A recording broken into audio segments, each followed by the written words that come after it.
the Steelers GM search continues.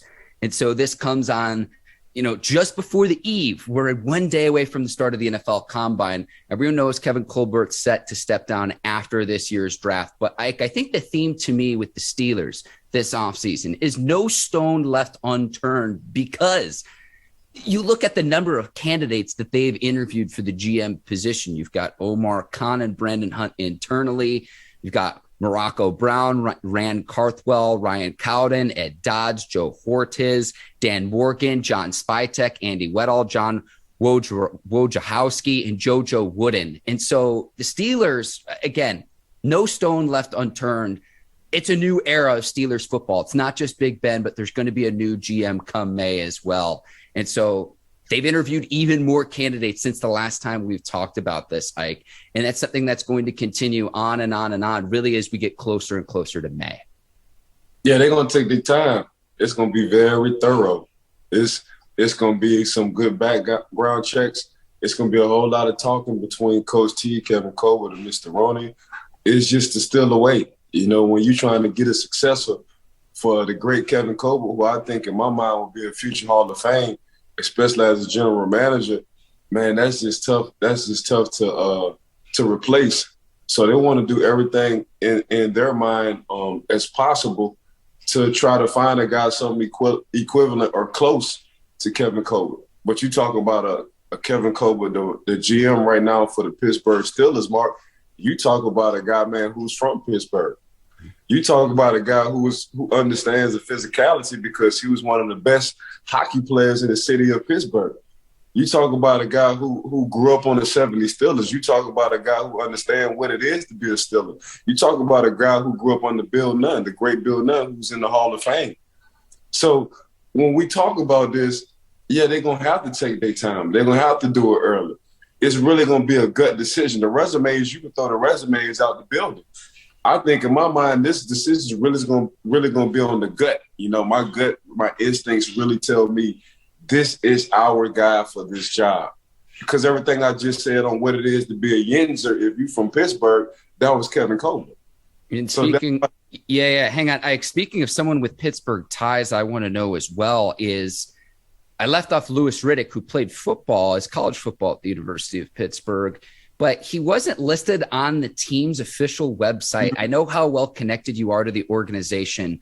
Do you know anything further about this? I've looked everywhere on the internet. You know how thorough I am with my research, but he was not listed on the team's official site, despite reports like 2 or 3 weeks ago saying that the Steelers would interview him for that GM vacancy.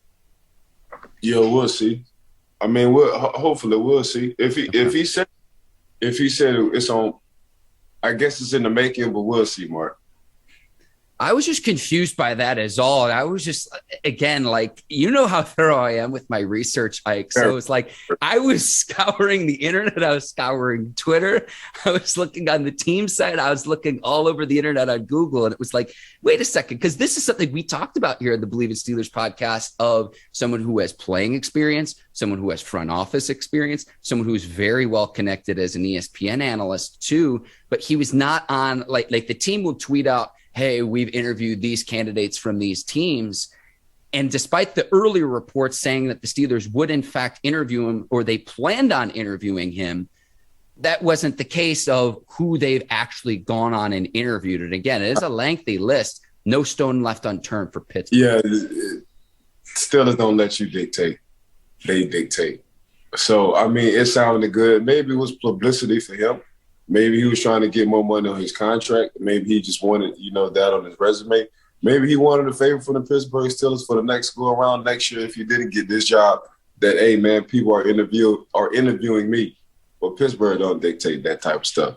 I mean, they don't let people dictate. They're not into the social media world, if you know what I'm saying. So the fact that he Havoc, the fact that his name Havoc came up, it's looking kind of fishy, Mark. Yeah. I know that I'll speak for myself here too, Ike, and I Bleav you're of the same thought process that Omar Khan and Brandon Hunt are the favorites to land this position, the two internal candidates. That's what I'd imagine the Steelers will do. Are you of the same thought process there, Ike? Because that's what I think will end up happening. Yeah. One of the two. Yeah, I really do. But then you just think like, well, I'm gonna say this. I hope they do. But then you just really think, Marcus, like, what's taking y'all so long with this process? Mm-hmm. You know, like why y'all keep interviewing other people?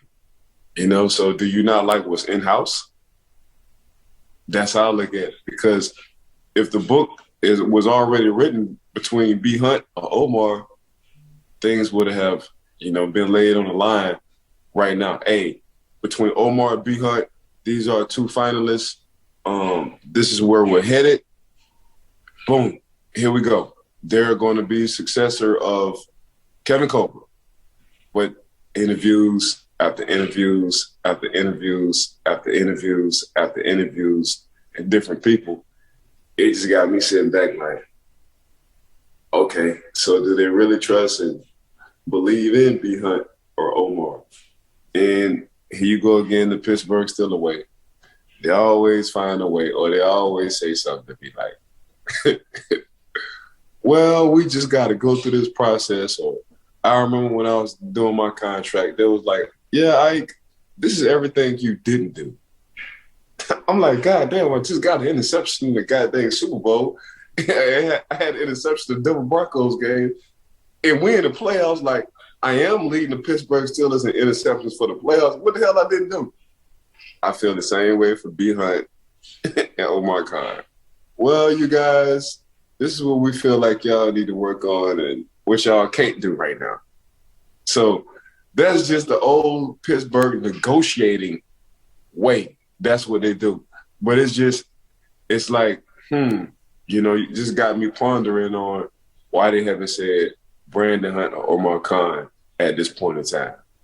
Yeah, it's interesting. Ike, in like a week, we'll talk about this again. It'll be 3 or 4 more candidates from various teams, just because, like I said, I mean, this has just been such a thorough process. I have one theory before we move on to the next topic, too. So when Kevin Colbert and Mike Tomlin were down at the Senior Bowl, there's this, the Steelers are infatuated with Malik Willis. And I think some of that is true.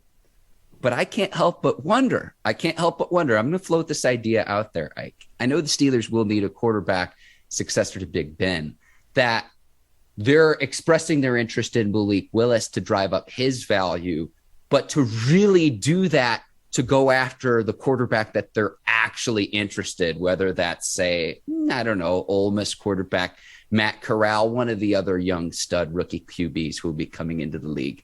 I'm just going to float that idea out there, Ike. I was thinking about this in preparation of today's show.